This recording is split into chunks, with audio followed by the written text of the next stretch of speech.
de l'esclavage. Ce matin, nous pouvons chanter avec joie le Dieu de victoire. Ce matin, nos cœurs peuvent répondre à son amour parce qu'il nous a aimés le premier, alors que nous n'étions pas aimables. Amen.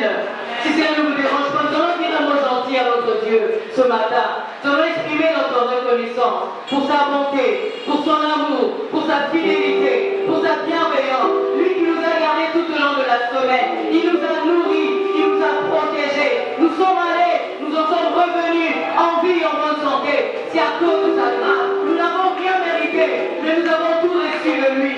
Bénissons le nom de notre Dieu. Célébrons le nom de notre Seigneur. Proclamons sa fidélité. Proclamons sa bonté.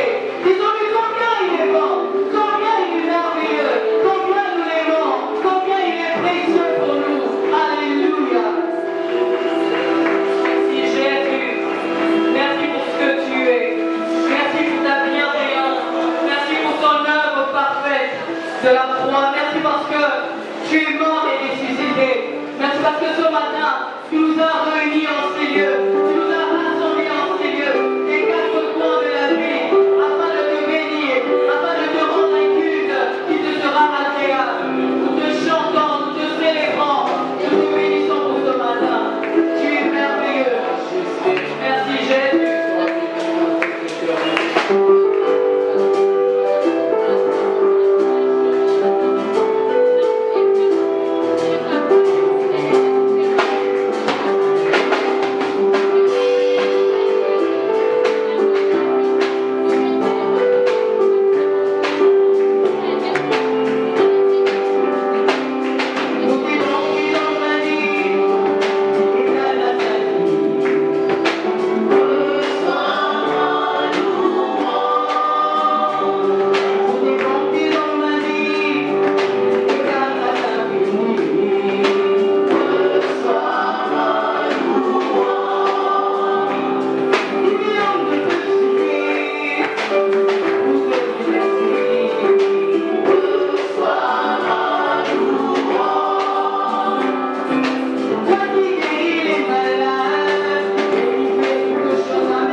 entrer dans ta présence cet avant-midi. Tu nous as écoutés, tu as agréé notre adoration, notre louange. Et nous voulons qu'en cet instant, tu nous parles. Dis quelque chose au Seigneur, et quelqu'un sera guéri. Dis quelque chose, quelqu'un sera consolé.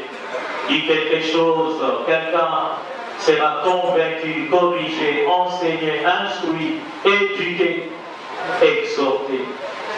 Nous voulons que ce temps soit entièrement consacré à toi, que tout ce qui dérange, que tout ce qui perturbe, que tout ce qui distrait soit loin de ces lieux au nom de Jésus.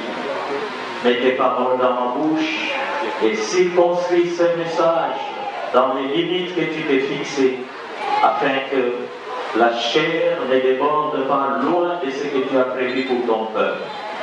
Et dispose aussi les cœurs de ton peuple afin de recevoir quelque chose de ta part. Dans le nom puissant de Jésus. Amen. Amen. Shalom, bien-aimés. Shalom. Nous vous saluons encore dans le précieux nom de notre Seigneur Jésus. Amen. Et si cela ne vous dérange pas, vous pouvez toujours saluer votre voisin. Si vous ne connaissez pas son nom, ne vous empêchez pas, ne vous gênez pas, demandez son nom. Amen. Nous sommes dans la maison de notre Père. Alléluia. Et ce n'est pas intéressant de dire Sœur Nanyolo, frère Nanyolo. Amen. Que Dieu soit béni. Aujourd'hui, nous voulons sans plus tarder poursuivre un message que nous avons annoncé il y a quelques dimanches en arrière. Si vous étiez attentifs, alors que le pasteur recevait les nouveaux venus, il a parlé du retour du Seigneur. Ici, chaque dimanche, nous nous assemblons pour nous préparer au retour du Seigneur. Alléluia. Et ces jours-là, nous allons ouvrir nos Bibles dans Jean chapitre 14. Nous allons lire les 4 premiers versets, Jean 14, 1 à 4. Nous voulons honorer la parole de Dieu. Si cela ne vous dérange pas, lèvons-nous, nous vivons ensemble. Que votre cœur ne se trouble point. Croyez en Dieu et croyez en moi. Il y a plusieurs demeures dans la maison de mon Père. Si cela n'était pas, je vous l'aurais dit. Je vais vous préparer une place. Et lorsque je m'en serai allé, et que je vous aurai préparé une place, je reviendrai et je vous prendrai avec moi, afin que là où je suis, vous y soyez aussi. Vous savez où je vais et vous en savez le chemin. Amen. Et dans 2 Pierre chapitre 3, les versets 9 et les versets 14, la Bible nous dit ceci: le Seigneur ne tarde pas dans l'accomplissement de sa promesse, comme quelques-uns le croient, mais il use de patience envers nous, ne voulant pas qu'aucun périsse, mais voulant que tous arrivent à la repentance. Verset 14. C'est pourquoi, bien-aimés, en attendant ces choses, en attendant les choses qui vont arriver très bientôt, alors que le Seigneur sera là, appliquez-vous à être trouvés par lui sans tache et irrépréhensible dans la paix. Appliquons-nous, en attendant le retour du Seigneur, à être trouvés par lui sans tache et irrépréhensible dans la paix. Irrépréhensible, c'est-à-dire qu'on ne peut pas reprocher, qu'on ne peut pas condamner, qu'on ne peut pas incriminer. Mais c'est là dans la paix. Alléluia. Et alors nous avions commencé de voir les choses que nous devons faire jusqu'à ce que le Seigneur revienne, parce qu'il a dit « Je reviendrai et je vous prendrai afin que là où je suis, que vous y soyez aussi. » Jusqu'à ce que je revienne. La première chose que nous avions vue ce dimanche-là, c'est trouvé dans 1 Timothée chapitre 4, le verset 13.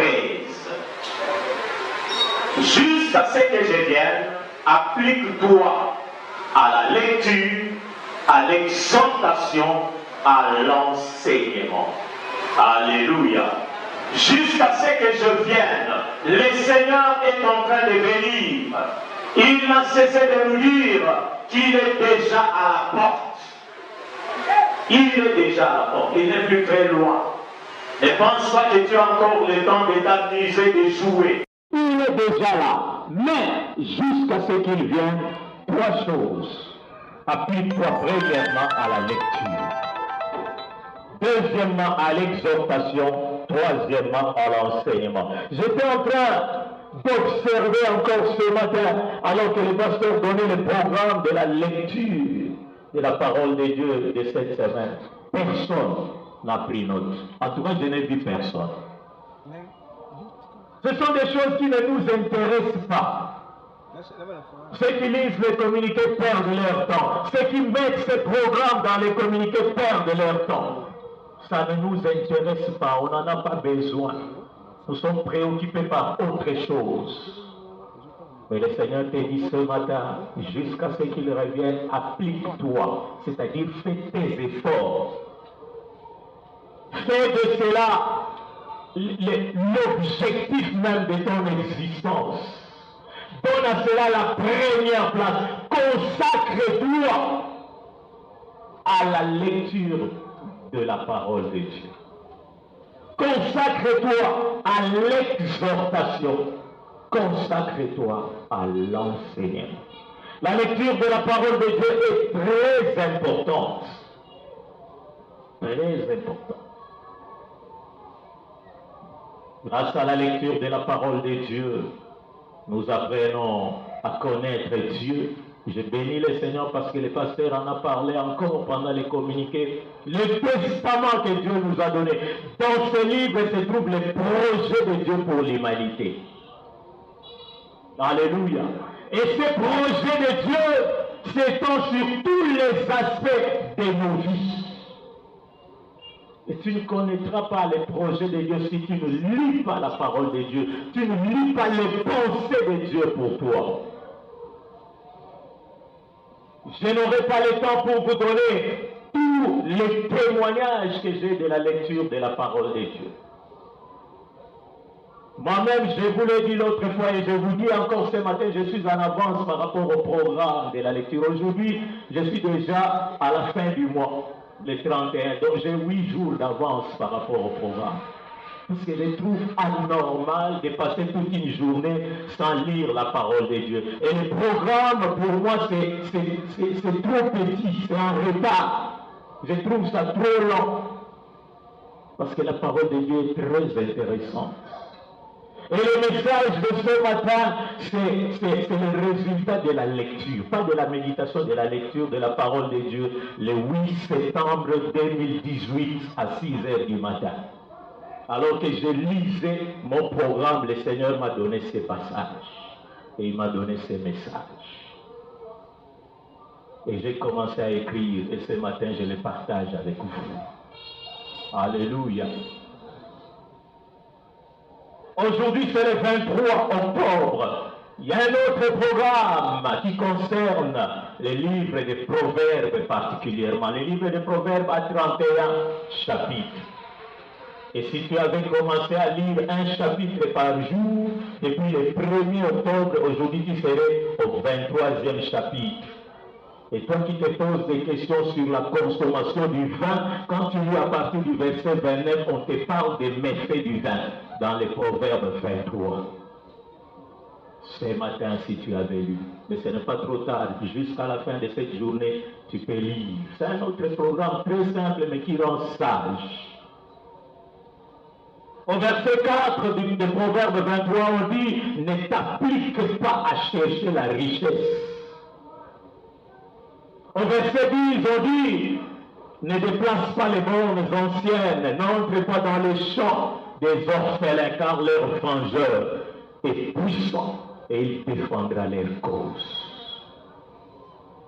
Et quand tu apprends ces choses, quand tu lis ces choses, ça te rend sage. Tu sais, au premier verset, on te dit comment tu dois te comporter quand tu es à table en face d'un grand, un plus grand que toi.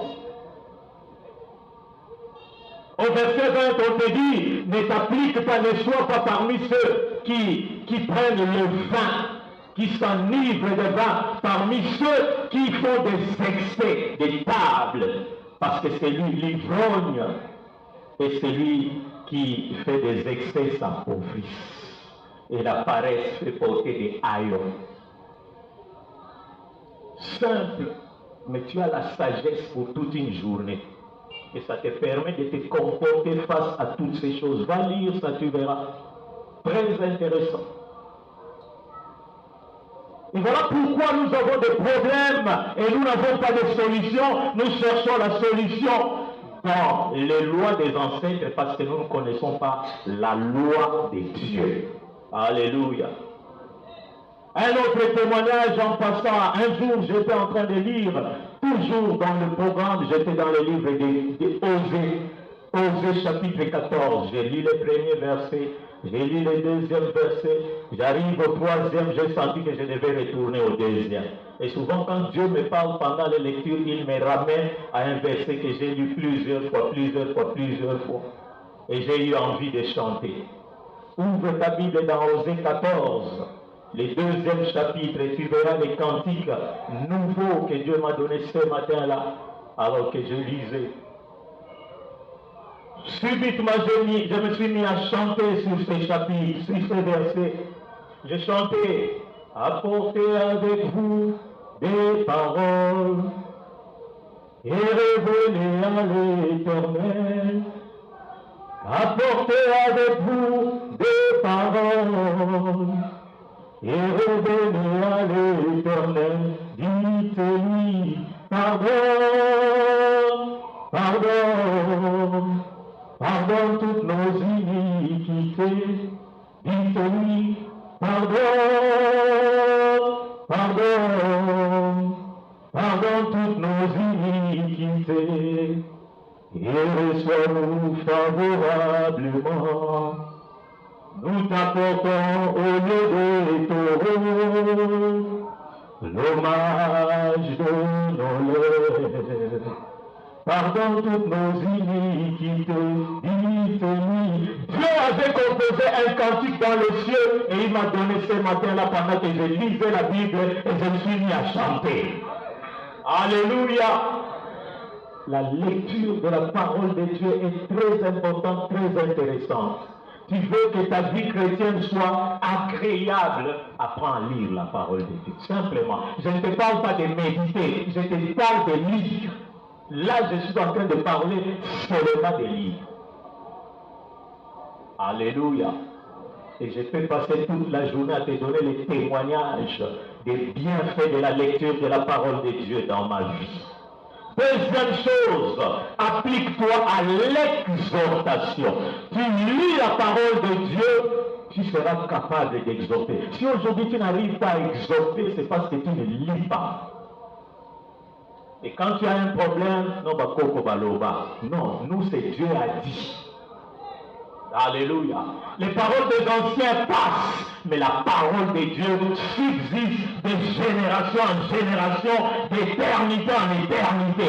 Ces peuples qui ont dit sont passés et eux-mêmes n'ont pas vu l'application de ce qu'ils ont dit dans leur vie. Ils n'ont pas pu sauver leur vie avec ce qu'ils ont dit. Mais ce que Dieu a dit, t'a sauvé, m'a sauvé et nous prédispose à la vie éternelle. Alléluia. Exhorter, c'est encourager, c'est conseiller, c'est fortifier, c'est inciter, instruire, recommander. Et la Bible dit dans Hébreux 3, verset 13, mais exhortez-vous les uns les autres chaque jour. Aussi longtemps qu'on peut dire aujourd'hui, afin qu'aucun de vous ne s'endurcisse par la séduction du péché. Exhortez-vous les uns les autres chaque jour. Mais est-ce que nous passons notre temps à nous exhorter ou nous passons notre temps à nous critiquer, à nous entretuer, à nous entredéchirer les uns les autres chaque jour? Si tu n'as pas passé ton temps à détruire tes frères et tes sœurs, mais tu allais te préparer au retour du Seigneur dans la paix avec tous. Et Paul exhortait les Romains, il dit, je vous exhorte donc, frères, par les compassions de Dieu, à offrir vos corps comme un sacrifice vivant, saint, agréable à Dieu, ce qui sera de votre part un culte raisonnable. Quelle merveilleuse exhortation. Ton corps doit être un sacrifice vivant, agréable à Dieu. Et quand tu viendras dimanche matin pour adorer Dieu comme maintenant, ça sera un culte agréable. Parce que Dieu nous agrée d'abord avant d'agréer notre sacrifice, notre culte. Dieu a agréé Abel d'abord et ensuite il a agréé son offrande. Dieu n'a pas agréé Caïn d'abord et ensuite aussi il n'a pas agréé son offrande. C'est comme ça. C'est ça la loi de Dieu. Il t'agrée d'abord toi avant d'agréer ton offrande. Tu adores Dieu, c'est bien. Tu loues, c'est bien. Tu donnes l'offrande, c'est bien. Tu payes la dîme. Tu as donné l'enveloppe pour la construction, c'est bien. Mais pose-toi la question, est-ce que Dieu m'agrée d'abord moi avant d'agréer tout ce que j'ai donné? Alléluia. Et Pierre disait, bien-aimés, je vous exhorte, comme étrangers et voyageurs sur la terre. Plusieurs enfants de Dieu ne savent pas qu'ils sont étrangers sur la terre, qu'ils sont voyageurs, pèlerins, c'est-à-dire passagers sur la terre. À vous abstenir des convoitises charnelles qui font la guerre à l'âme. 1 Pierre chapitre 2, verset 11. Nous sommes des passagers. Notre demeure n'est pas sur cette terre. Notre demeure est au ciel, là où Jésus est allé nous préparer des places. Mais ici, nous sommes en train de passer. 10 ans, 20 ans, 30 ans, 50 ans, 100 ans, je m'en fous. Mais tu passes. Ta demeure est au ciel. Alors, la Bible nous exhorte à nous abstenir des convoitises charnelles. Les convoitises charnelles font la guerre à l'âme. Et ça ne nous sert à rien de satisfaire la chair pour perdre notre âme. Troisièmement, l'enseignement.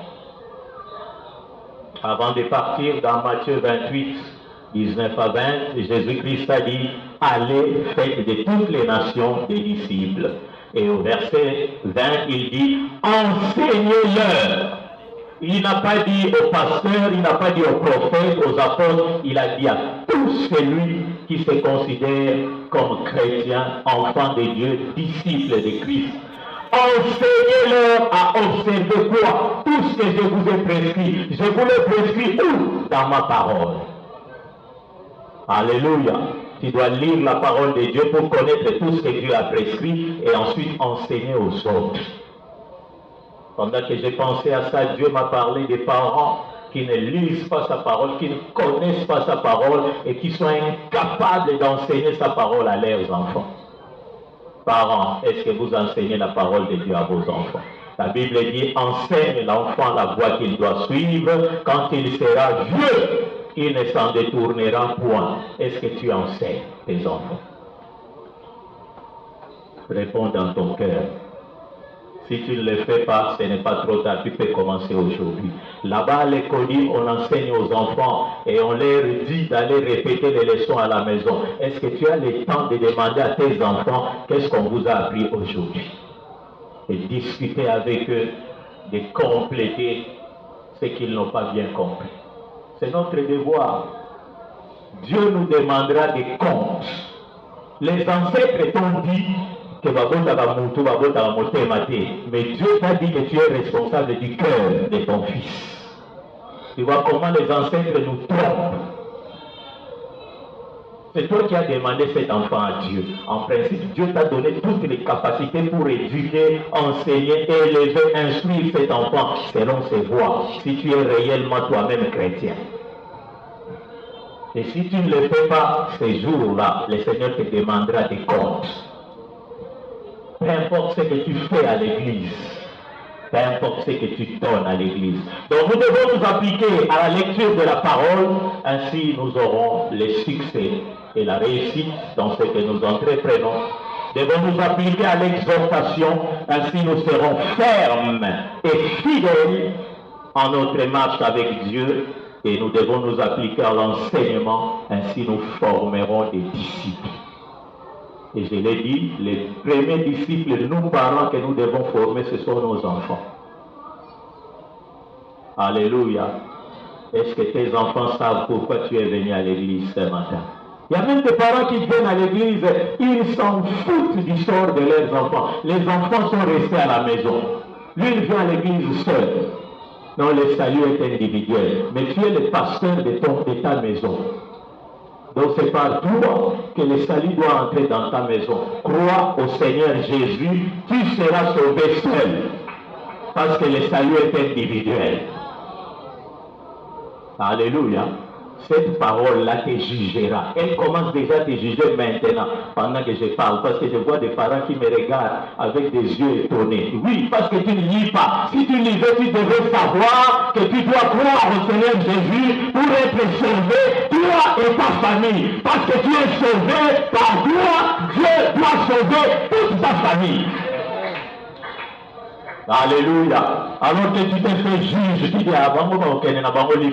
c'est toi qui seras jugé quand ils seront en enfer. Deuxièmement, dans Luc chapitre 19, le verset 13, il appela 10 de ses serviteurs, leur donna 10 000 et leur dit, faites-les valoir jusqu'à ce que je revienne. Faites-les valoir. Dieu a donné à chacun de nous des talents, des dons, des capacités. Alléluia.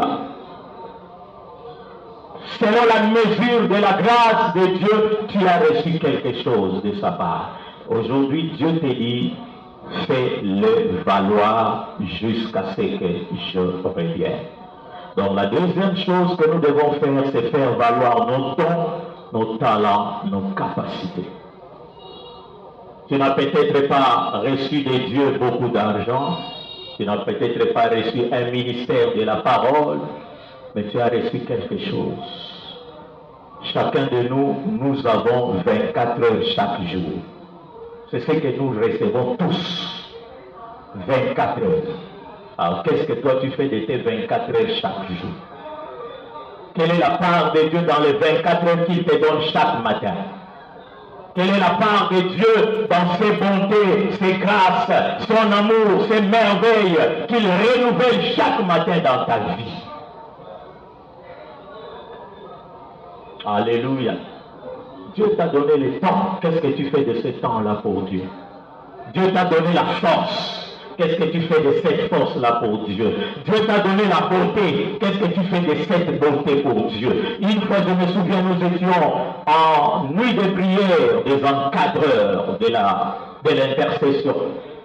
À la parole de vie à Kinshasa. Et cette nuit-là, Dieu commençait à parler à chacun de nous. Il a parlé à une des sœurs qui était parmi nous.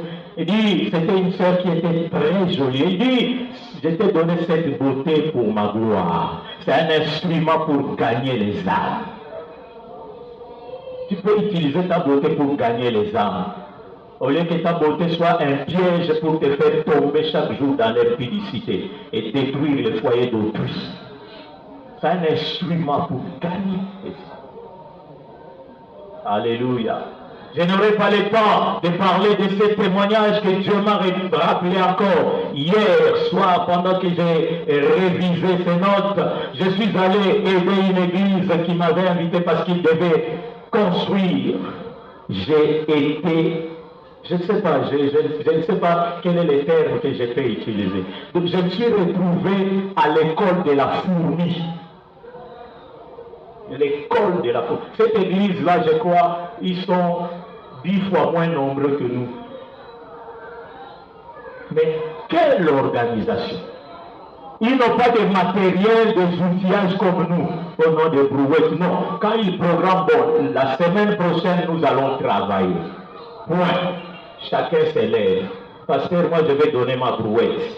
Pasteur, moi, je vais donner ma pelle. Pasteur, est-ce que vous aurez besoin d'une machette? Et le pasteur note. Pasteur, moi, je vais donner mes bidons vides. Moi, je vais donner l'argent pour acheter l'eau. Moi, je n'ai rien, je vais transporter l'eau. Il n'a pas l'argent, mais il a la force pour transporter l'eau. Il transporte. Et j'ai été ébloui alors que nous étions assis là en train de commencer à travailler. J'ai vu une maman qui est venue en courant. Elle est allée, elle a déposé l'argent. C'est le pasteur, pasteur, je pars au travail. Voici l'argent que j'avais prévu pour acheter de l'eau. Elle courait. Le pasteur ne l'a pas appelé au téléphone comme nous ici. Et j'ai vu une autre qui est arrivée et dit, bon, pasteur, je suis venu voir les maçons. Qu'est-ce que vous allez manger aujourd'hui? Cette maman-là a pris la charge de nourrir les maçons. Comme on travaillait toute la journée, bon, le matin, vous allez manger quoi? Et les maçons ont commencé à dire, non, nous allons manger. J'étais là, je disais, mais ça, c'est quelle planète? Nous sommes sur la planète Mars, ou bien nous sommes vraiment sur la planète Terre et Akikwit. Cette maman a préparé pour les maçons matin, midi et le soir, parce qu'ils devaient travailler toute la nuit. Elle a préparé au cours de ces maçons-là. Et alors qu'on était arrivé vers les après-midi, je vois un frère qui arrive, et le pasteur me présente, non, c'est un de nos diacres, il est assistant à l'ISP qui quitte. Il a terminé sa charge horaire à l'ISP, il est rentré chez lui, il a mis sa culotte et un t-shirt, il est venu travailler. Et le petit maçon là qui avait moins de 25 ans, moins âgé de loin que lui, qui n'était pas instruit que lui disait, papa, tu as béton, ah ouais, il y a un béton, l'assistant. Soulever le béton et donner au petit maçon. J'ai dit, mais... Bon, dites parler à ma place, qu'est-ce que je pouvais dire? Parce que j'ai manqué les mots. Et j'ai compris, le Seigneur, l'Esprit m'a dit, vous êtes au centre évangélique, missionnaire, francophone. Il a souligné 3 fois, francophone, là-bas, qui quitte. Il a dit, n'oublie pas plateau. Alléluia. C'est ça. Parce que nous sommes francophones avec ma veste. Je voyais toute la famille, papa, maman, enfant. Francophones. Les francophones en veste ne peuvent pas transporter les sables sur la tête. C'est un péché mortel.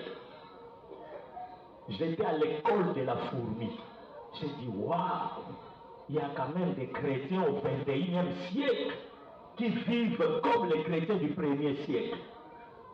Et quand le pasteur était en train de parler de la construction, ce témoignage m'est revenu, j'avais envie de pleurer. Alors qu'on préparait de couler la dalle, un frère m'avait dit, pasteur, moi je vis à côté des témoins de Jéhovah. Ces gens-là travaillent sans qu'on leur paye. Est-ce que vous ne pouvez pas lancer un communiqué à l'église que les volontaires viennent couler cette dalle-là? On a beaucoup de jeunes à l'église. Pourquoi vous devez bloquer les travaux pour la main-d'œuvre? J'ai dit, frère, ceux-là, ce sont des témoins de Jéhovah. Nous sommes les centres évangéliques missionnaires francophones. Alléluia. Dieu t'a donné des choses que tu peux mettre au service de Dieu.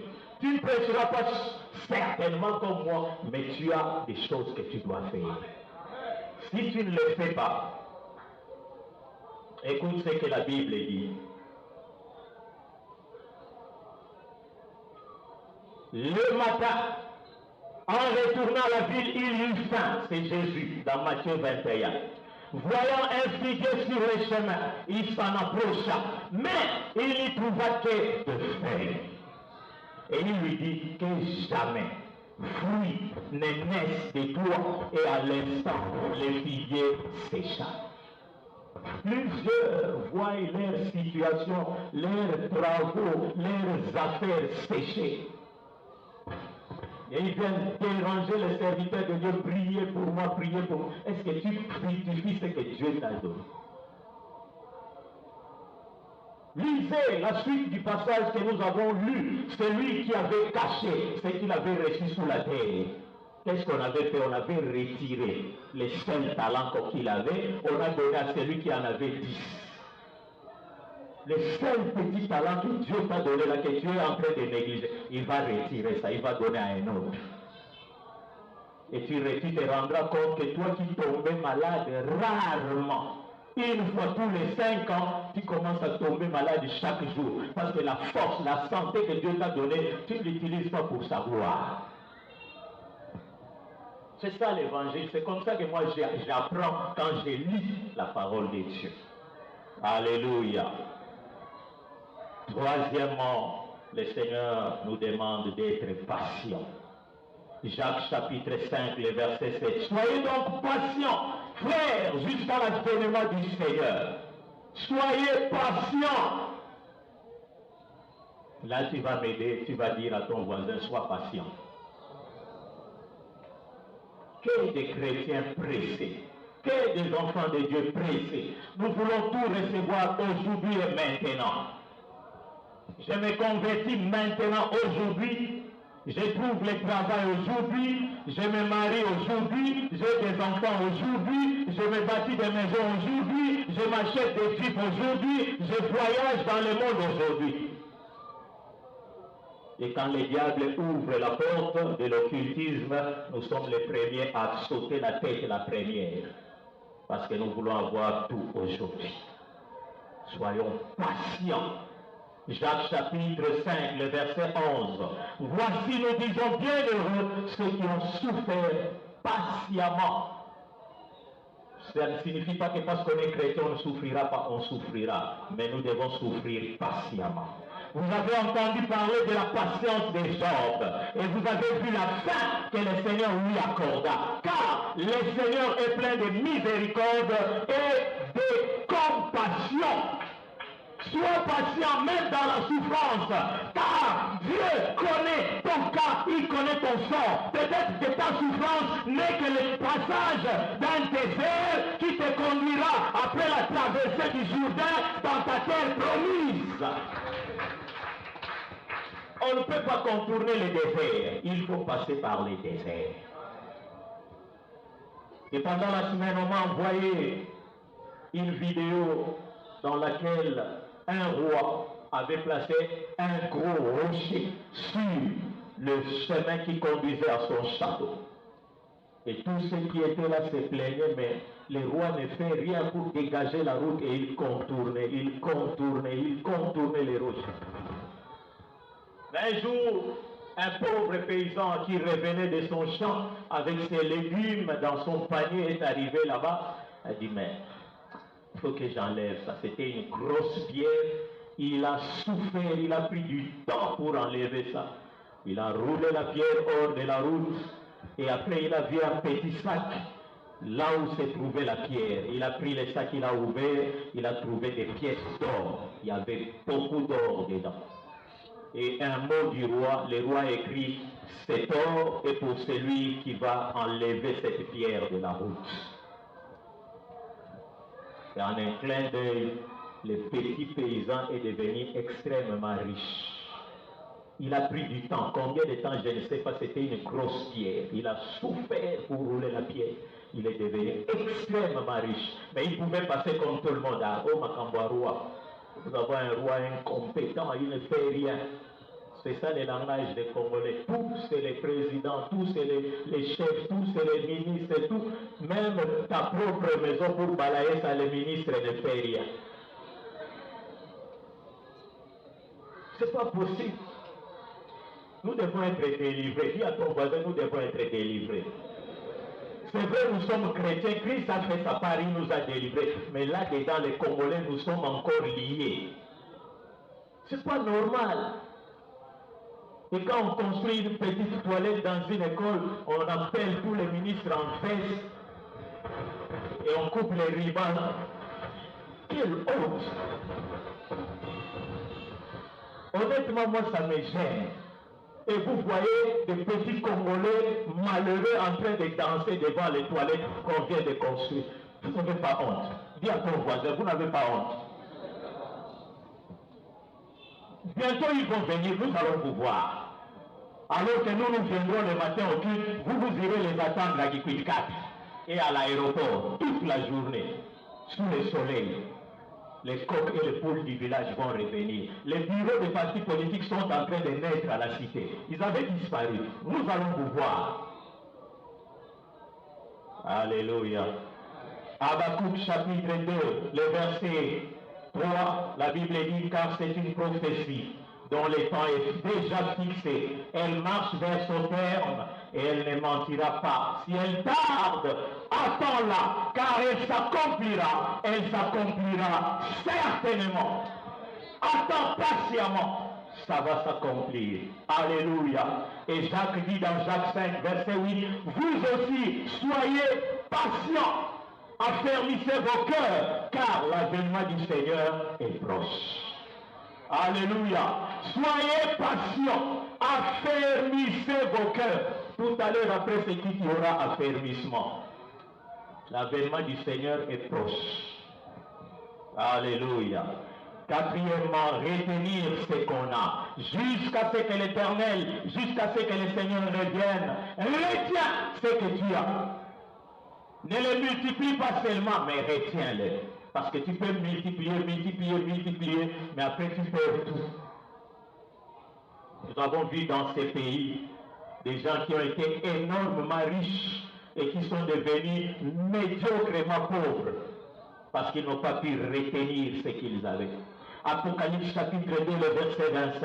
Seulement, ce que vous avez, retenez-le jusqu'à ce que je vienne.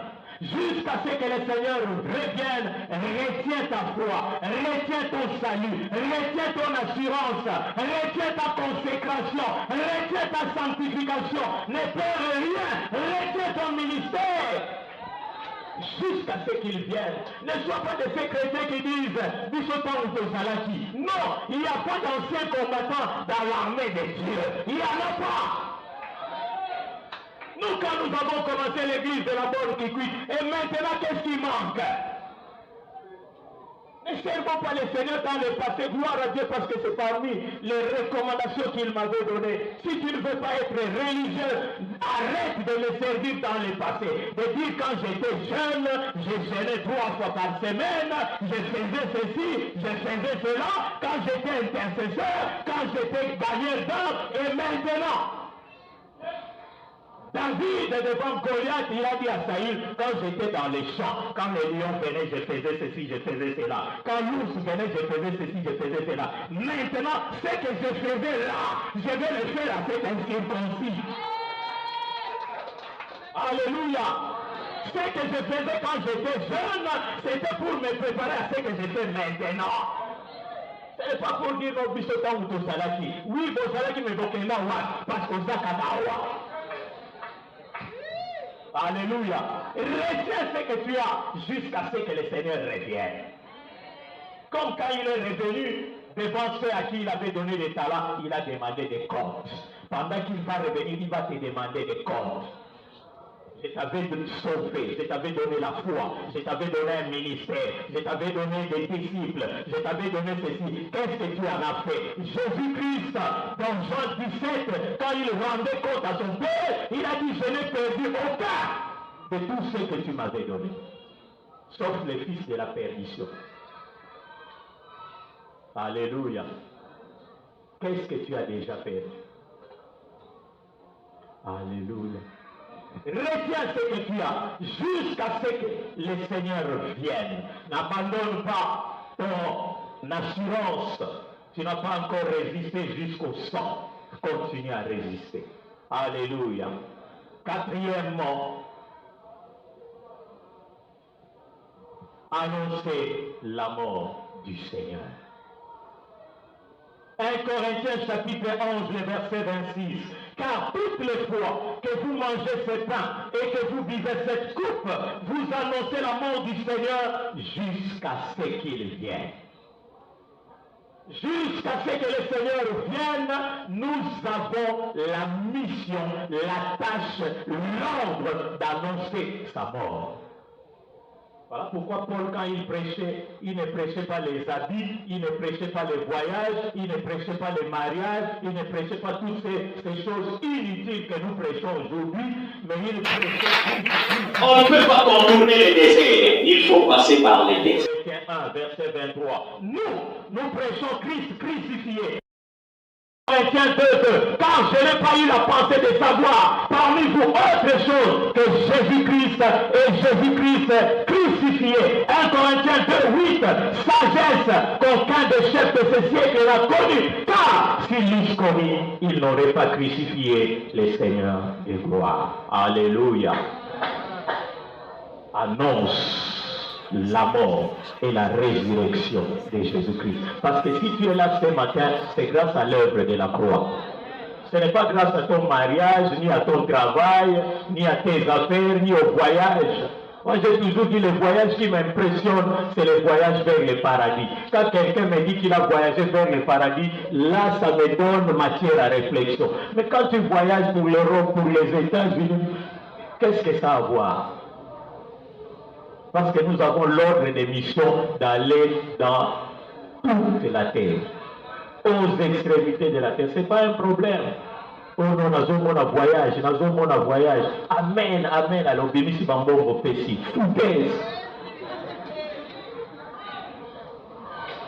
Voyage à Lola, ton voyage aux États-Unis. Et qui te dit que tu vas arriver aux États-Unis? C'est au coin de l'océan Atlantique. Ceux qui avaient quitté l'Angleterre pour les États-Unis dans les Titanic, ils sont arrivés. Alléluia. Alors, ils avaient vu les voyages, mais s'ils n'avaient pas vu le ciel, ils sont où maintenant? Alléluia. Nous devons annoncer la mort et la résurrection de Jésus-Christ. C'est très important. C'est dans la mort et la résurrection de Jésus que nous avons tout pleinement en lui. Les voyages, les mariages, les affaires, pleinement en Christ à cause de la mort et de la résurrection. Pas à cause des prophéties fallacieuses des aventuriers. Alléluia. Et quand vous invitez les gens à l'église, s'il vous plaît, je l'ai toujours dit, j'insiste, ne leur dites pas, il y a une église, il y a une église, présentez-leur Jésus-Christ. Parlez-leur de l'œuvre de la croix, là où Christ a tout accompli. Amen. Que Dieu bénisse ta parole. Lève-toi, nous allons prier. Lèvons-nous. Alléluia. Élève ta voix et commence à parler au Seigneur. Le Seigneur veut que l'Église prépare son peuple à son retour. Et il nous a donné certaines lignes de conduite que nous devons suivre jusqu'à ce qu'il revienne. Alors élève ta voix, commence à prier. Parle au Seigneur. Alléluia.